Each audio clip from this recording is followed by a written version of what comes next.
नमस्कार। आज बात करेंगे पाठ 3 दो चर वाले रैखिक समीकरण युग्म की।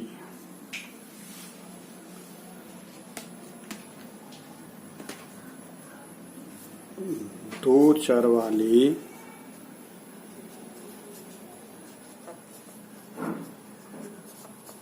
रैखिक समीकरण युग्म। रैखिक दो चर वाले यानी इससे पहले मैं आपको चर और अचर के बारे में बताता हूं। चर का मतलब ये है कि जैसे आपसे कह दिया जाए कि क्लास 10th में कितने बच्चे हैं, तो आपको पता नहीं है तो आप मान लेंगे। जैसे किसी ने मान लिया x, किसी ने मान लिया y, किसी ने मान लिया z, किसी ने a मान लिया, किसी ने b मान लिया, किसी ने c मान लिया। तो इस प्रकार से ये जो है चर में आ जाए। अचर क्या है? जो चीज आपको पता है। जैसे आपसे पूछा जाए कि आपके पास कितनी पेन है, तो आप मेरे पास जैसे अभी एक पेन है तो मैं एक, ये चर हो गया। ऐसे ही हमारे पास कितने हाथ हैं, दो हाथ हैं, तो दो भी क्या हो गया, चर हो गया। यानी संख्या का जब पता रहता है तो वो जो है अचर हो गया। जब संख्या का पता रहता है तो वो जो है अचर होता है। और जिस संख्या का पता नहीं है, पता करना है, उसको हम मान लेते हैं x, y, z, a, b, c इत्यादि, तो वो जो है फिर चर कहलाता है।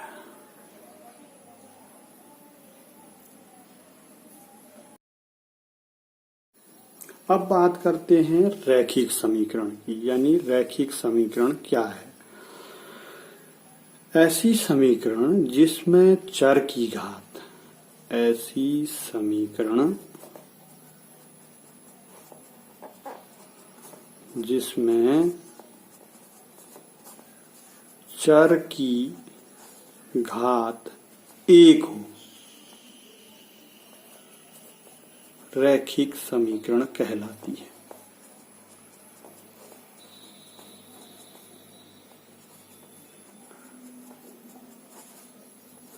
जैसे आपने बहुत समय देखा होगा x plus Y equal to 2, ये रैखिक समीकरण है। x की घात, ये चर है, देखिए चर की घात एक है, y ये दूसरा चर है।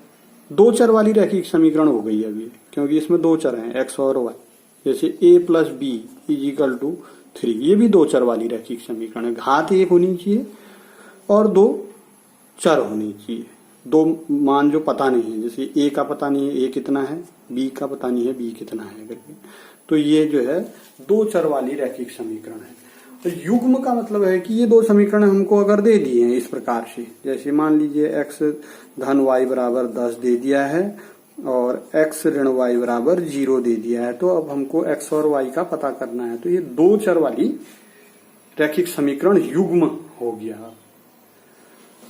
अब इसमें आगे कुछ बातें ध्यान देने वाली हैं। कुछ व्यावहारिक समस्याओं में रैखिक समीकरणों के अनुप्रयोग हैं। उसमें सबसे पहले आ जाता है संख्याओं संबंधी तथ्य। कुछ चीजों की जानकारी आपको पहले होनी चाहिए सवालों को सॉल्व करने के लिए। संख्याओं संबंधी तथ्य यानी संख्याएं कितने प्रकार की होती हैं, संबंधी तथ्य, ये तथ्य आपको पता होने चाहिए। पहला तथ्य है क्रमागत संख्याएं। जैसे ये क्रमागत संख्याएं 3, 4, 5 क्रम से आ रही हैं, 6, 7, 8, कोई चीज छूटा नहीं है इसमें, या 1, 2, 3, 4, 5, 6, 7, 8 इस तरीके से जब चलेंगे तो इनको हम क्रमागत संख्याएं कहेंगे। इसी प्रकार से जैसे 15, 16, 17, 18, 19, ये सब जो है क्या है, क्रमागत संख्याएं हैं। इसके बाद सम संख्याएं, एक तथ्य ये हो गया, ये क्रमागत संख्याएं हो गया, क्रमागत संख्याएं, क्रमागत संख्याएं। अब सम संख्याएं क्या हैं? जैसे 2, 4, 6, 8, 10, 12 आगे को भी चलती रहेंगी, ये सम संख्याएं हैं। विषम संख्याएं क्या हैं? सम संख्याएं। ये चीजें आपको पता होनी चाहिए। विषम संख्याएं हैं 3, 5, 7, 9, 11, 13 एंड सो ऑन। ये विषम संख्याएं, विषम संख्याएं। इसके बाद प्राकृत संख्याएं, प्राकृतिक संख्याएं। जैसे प्राकृतिक संख्याएं, प्राकृतिक संख्याएं ये हैं, जैसे 1, 2, 3, 4, 5, 6 इस तरीके की। इसमें जो है अगली प्राकृत संख्या, अगर अगली प्राकृत संख्या हमको निकालनी, मान लीजिए हमको x कोई प्राकृत संख्या दे रखी है, तो अगली प्राकृत संख्या निकालेंगे तो वो x धन 1 हो जाएगी। अगर हमको कोई प्राकृत संख्या सम संख्या दे रखी है, उसकी अगली प्राकृत सम संख्या निकालनी है तो x धन 2 करके निकले।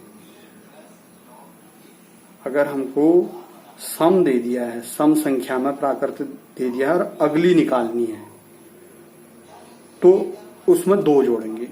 अगर हमको विषम संख्या दे रखी है और अगली विषम संख्या निकालनी है तो उसमें भी हम क्या करेंगे?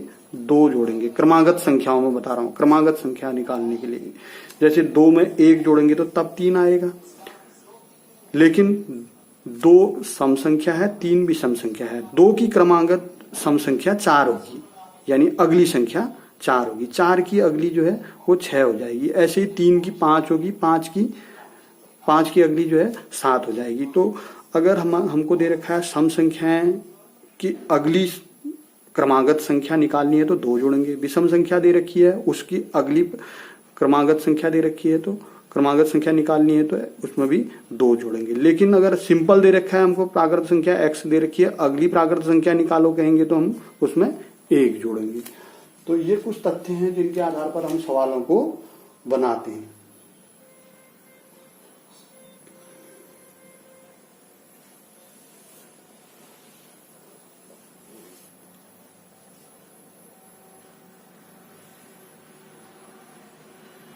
इसके बाद आप जो है आयु संबंधी तथ्य को देखेंगे। आयु संबंधी तथ्य यानी कुछ आयु से संबंधित तथ्य हैं। जैसे हमको आयु से संबंधित कुछ सवाल आ जाते हैं। आयु संबंधी तथ्य, आयु से संबंधित, आयु मतलब उम्र से संबंधित तथ्य हैं।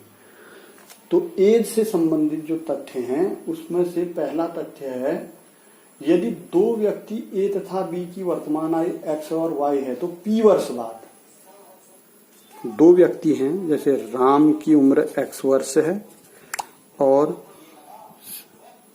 श्याम की उम्र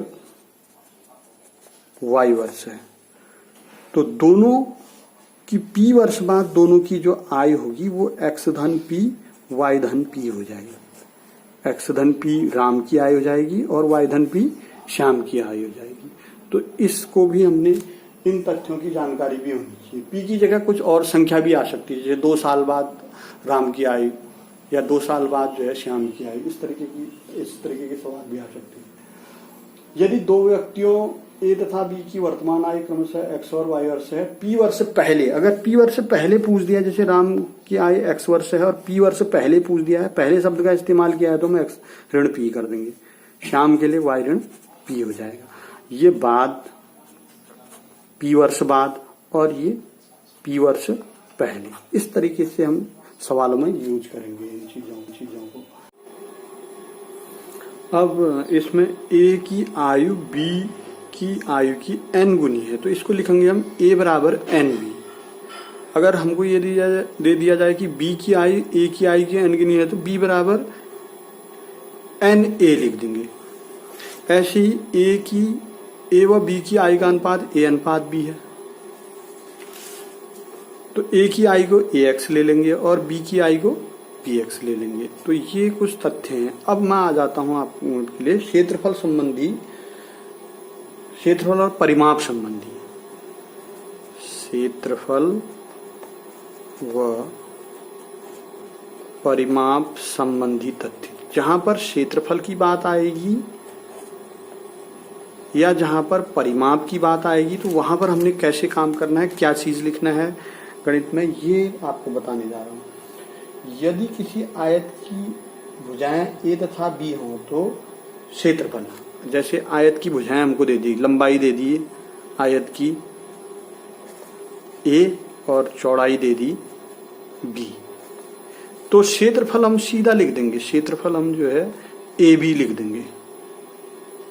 ऐसे ही अगर लंबाई चौड़ाई ए और बी दे रखी है, परिमाप जो है हम ये लिख देंगे, परिमाप बराबर हो जाएगा 2 कोष्ठ में ए प्लस बी, 2 कोष्ठ में ए प्लस बी, ये परिमाप हो जाएगा। इसी प्रकार से अगर हमको दे दिया है वर्ग,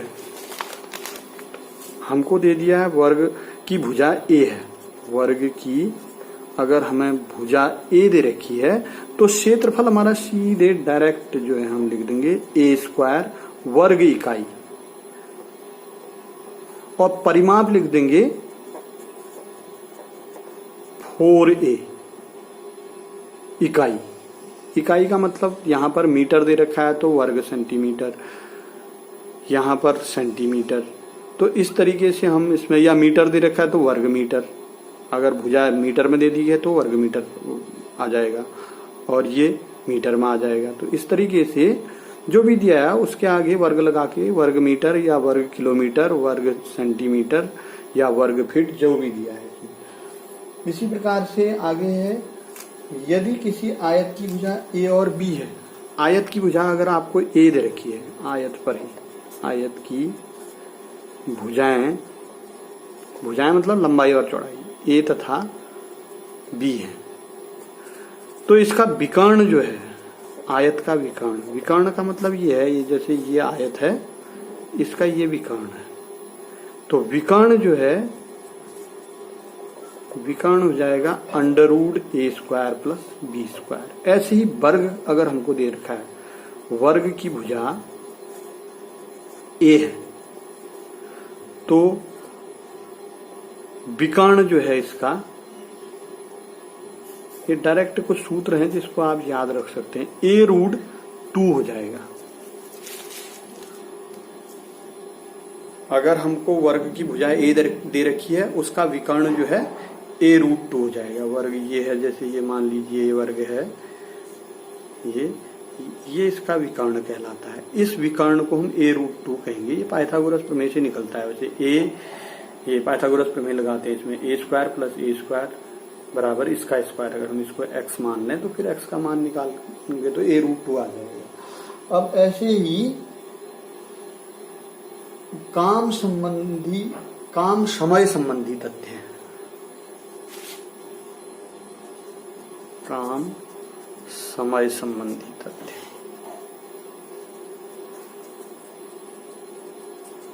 काम समय यानी काम, जहां पर काम समय की बात आती है वहां पर हम किस तरीके से काम करेंगे। यदि कोई व्यक्ति ए कार्य को x मात्रकों में करता है तो उसके कार्य करने की दर या क्षमता 1/x हो जाएगी। अगर x दिनों में ए व्यक्ति x दिनों में पूरा काम करता है तो उसकी जो क्षमता है वो 1/x ये हो जाएगी। दूसरा, यदि कोई व्यक्ति B उस कार्य को y समय मात्रकों में करता है तो उसके कार्य करने की दर 1/y हो जाएगी। B अगर y दिनों में कर रहा है तो क्षमता जो है उसकी क्या हो जाएगी, 1/y हो जाएगी। अगर दोनों की क्षमता की बात आएगी तो हम दोनों की क्षमताओं को जोड़ेंगे ऐसे, दोनों की क्षमता 1/x धन 1/y, तो इनकी क्षमताओं का जो है विभाजन भी किया जा सकता है, यानी अनुपात भी निकाला जा सकता है। जैसे अगर हमको क्षमताओं में अनुपात दे दिया जाए 1/x अनुपात 1/y, ऐसा हो जाएगा। अब इसके बाद चाल समय संबंधी तथ्य।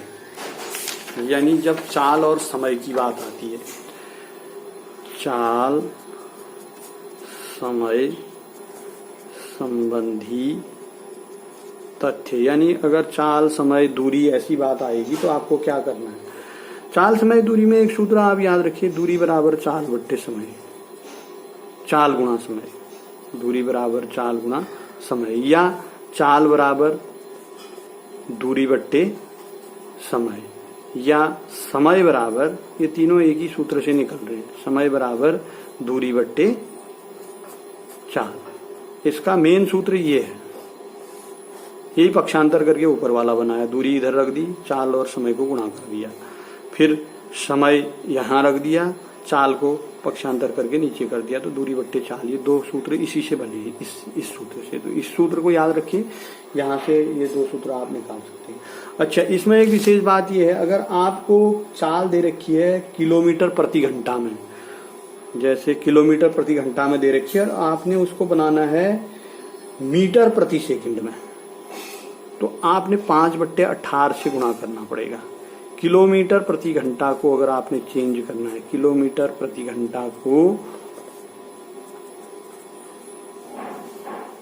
चेंज करना है मीटर प्रति सेकंड में, तो उस को राशि को 5/18 से गुणा करना पड़ेगा। अगर आपको मीटर प्रति सेकंड दे रखा है, मीटर प्रति सेकंड में चाल दे रखी है, तो आपने 18/5 से गुणा करना पड़ेगा। तो इस प्रकार से कुछ बातें इसमें और भी दे रखी हैं, जैसे यदि कोई वस्तु, यदि कोई लंबी वस्तु हो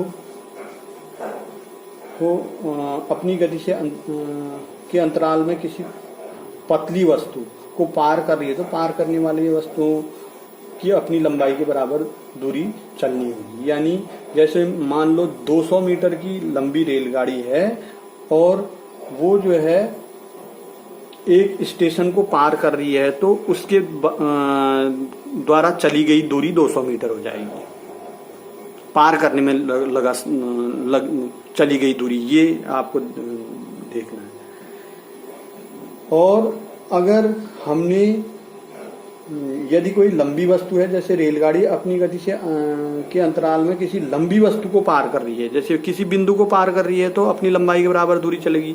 अब किसी लंबी वस्तु को पार कर रही है, मान लीजिए प्लेटफॉर्म में इतना लंबा है, इसको इतनी लंबी रेलगाड़ी पार कर रही है, तो इन दोनों का योग आ जाएगा, इसके द्वारा चली गई दूरी जो है इन दोनों का योग आ जाएगा। और कोई पतली वस्तु है, जैसे बिजली के खंभे को अगर रेलगाड़ी पार कर रही है, तो अपनी लंबाई के बराबर दूरी चलेगी। और इसमें सापेक्षिक चाल भी है, यदि दो वस्तुएं एक ही दिशा में गति कर रही हैं, जैसे एक रेलगाड़ी इधर को जा रही है, दूसरी रेलगाड़ी भी इधर की ओर को जा रही है, तो इनकी जो चाल है वो सापेक्षिक चाल, इन दोनों चालों को हम जोड़ देते हैं।